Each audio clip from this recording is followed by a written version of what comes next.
Good morning, everyone. My name is Daneel Ludick, and I'm a student advisor at the Davidson campus dealing with student administration.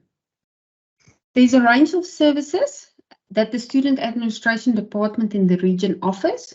Some services, like the registration of undergraduate qualifications, are fully decentralized, but in other instances, such as refunds and credit exemption applications, we rely on the central unit and must escalate queries to the appropriate departments. You should familiarize yourself with the college your qualification falls under so that you use the correct email address for queries, know where to check your curriculum, and the education path to follow. We want our students to succeed and to have a hassle-free registration process. Therefore, take responsibility and know your curriculum. Student advisors are available to guide the student, but curriculums may change from year to year, and it is important that students know what is expected from them to obtain their qualification. It is important to realize the difference between compulsory modules, those that you must take, and elective modules, those where modules are chosen from a specific group according to the curriculum rules. You need to distinguish between year and semester modules and be aware of pre- and co-requisites to ensure that you register correctly and plan your education path accordingly. Be aware of cutoff dates and pay the minimum fee on time. If you want to change a qualification or finished a qualification and want to continue to the next level, say for instance, you finished a higher certificate and want to continue to the degree, then you need to apply. Semester 1 is now closed, but the minimum fee can be paid until 28 February 23. I saw in the chat that we've got students from short learning programs. This due date is for formal courses. Year modules will close on 20 March 2023, and you will then be able to register year modules only again in January 2024. Semester 2 is short this year, from 3 to 14 July. Make sure you register on time if you did not register for your Semester 2 modules yet. During Semester 2, you will go to My UNISA to add modules. You will not register under the registration link. Many of our students complain that their registration takes long to be processed. Why? When you register, you can get some of the following errors. This is indicated in red on the registration platform. You can choose to ignore the error or to continue with the registration or to go back and fix the error. Remember that any error delays the registration, as a registration staff member must manually activate the registration after determining if your module selection is correct. What are these errors? Prerequisite and co-requisite. A prerequisite is a module that you must pass before registering the next module. For example, you must pass Business Management 1A before you can register for Business Management 1B. A co-requisite is a module that you must register simultaneously, such as you have to do electronics theory at the same time as the practical. If you get too many modules from a group or level error, that means that you chose too many modules under an elective group. Your curriculum has different groups, and from that specific group, you only need to register, for example, one module, and you are attempting to register more, or you already passed some from that group. You can also get a final year wait not enough error. There is a question when you register where you must indicate if it's your final year, yes or no. If you get this error, it means you answered incorrectly. You can only say yes if the modules you are registering is the very last for the qualification. In other words, if you pass these modules, then you have completed the qualification. Do not ignore these errors. Make sure if you proceed past an error that you have a valid reason for this. Familiarize yourself with everything related to your studies at UNISA. You will find your curriculum and important information on UNISA's website. To open your curriculum, select Register in the top right corner of the web page. On the next page, select Undergraduate. Now select Find Your Qualification. The page that opens lists your different colleges. Select the one applicable to you. If we choose the College of Economic and Management Sciences, a page opens where all the undergraduate qualification for the college is listed. Now select the qualification that is applicable to you. For example, I use the BCom in Business Management. The rules give important information on replacement modules, major combinations, and how to choose electives. Here you can see the co-requisite and prerequisites are listed on the right-hand side of the modules. There is also an example of an elective group where only one module should be chosen. You can choose to collect your study material at the regional service centre or to have it delivered by courier. Your study material will also be available online on My UNISA. If you have problems with study material not received, you can direct queries to dispatch@unisa.ac.za. Tutorial Letter 101 included in your study material contains important information about your studies and your module. Students sometimes want to register for non-degree modules. It is important to understand the purpose of NDP modules and the implication thereof. Remember, non-degree modules cannot be transferred to a qualification at a later stage. It is exactly what the word says, not for degree purposes. You cannot build a qualification with NDPs. It is for personal enrichment, or it can be as a requirement for postgraduate studies. In this case, the College of Graduate Studies will evaluate your application and indicate if a student needs to register NDP modules.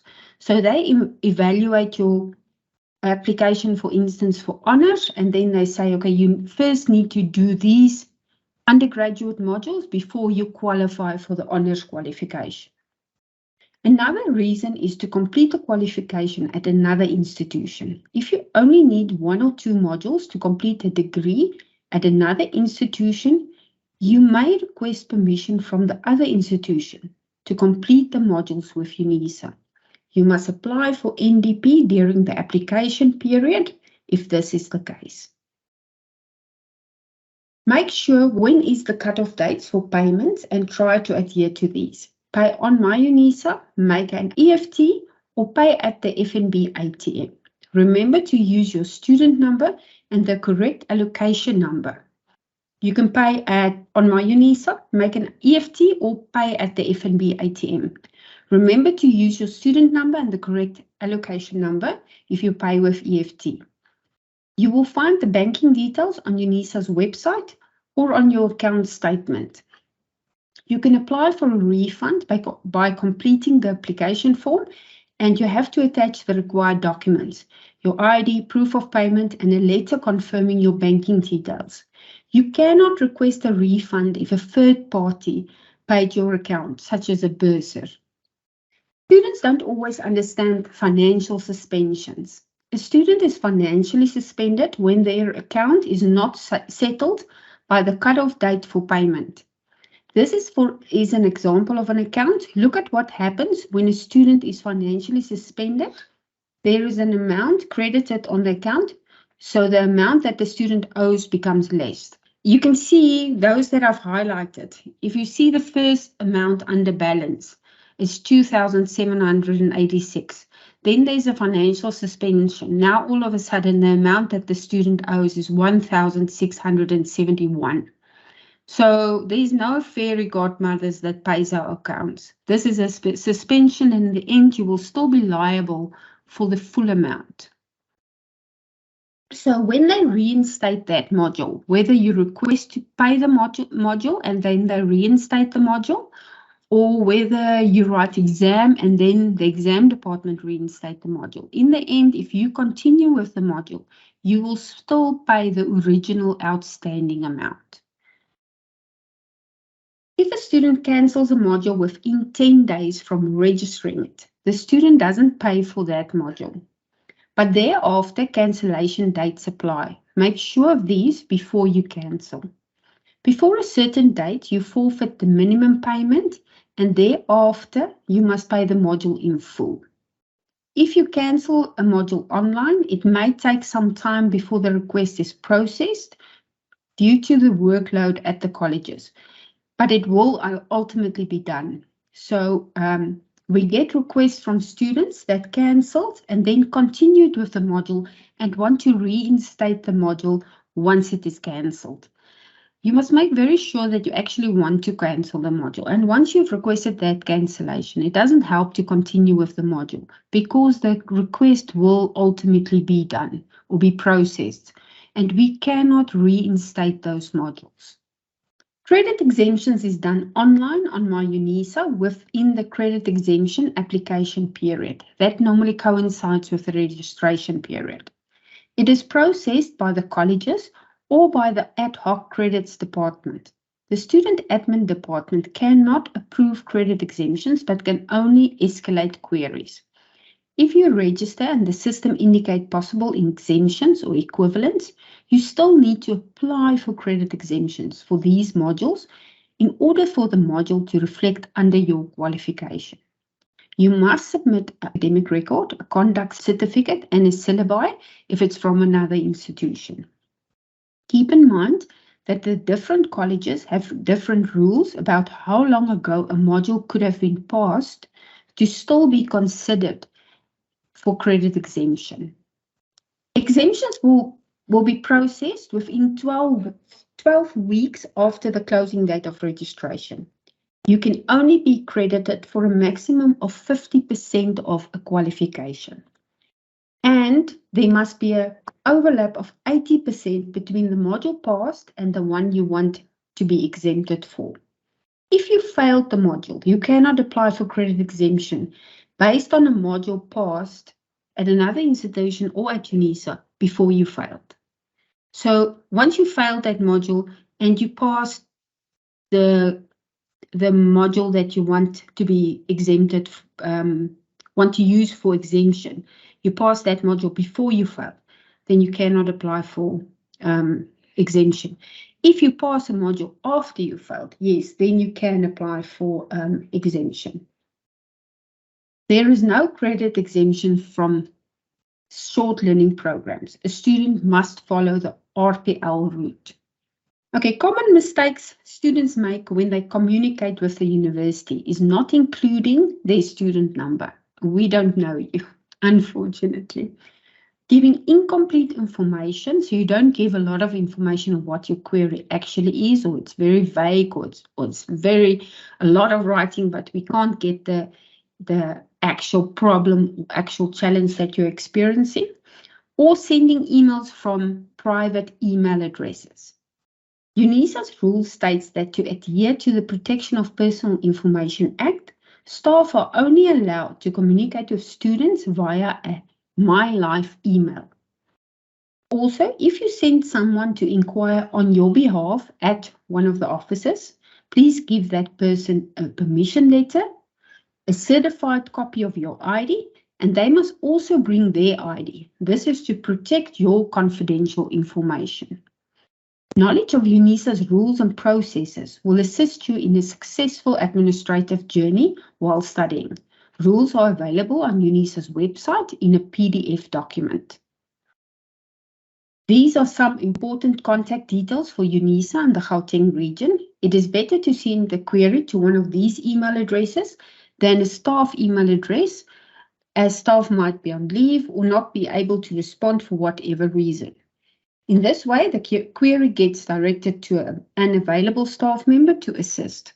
You must remember that we also deal with face-to-face students, especially during registration. We receive a huge number of emails, so it's better if you send it to one of these email addresses, because then there's a specific person that can deal with that and address your query. Then it has to be in somebody's inbox and they don't get to attend to it because of face-to-face students. Then I want to say thank you for giving me the opportunity to share with you today, and good luck with your studies.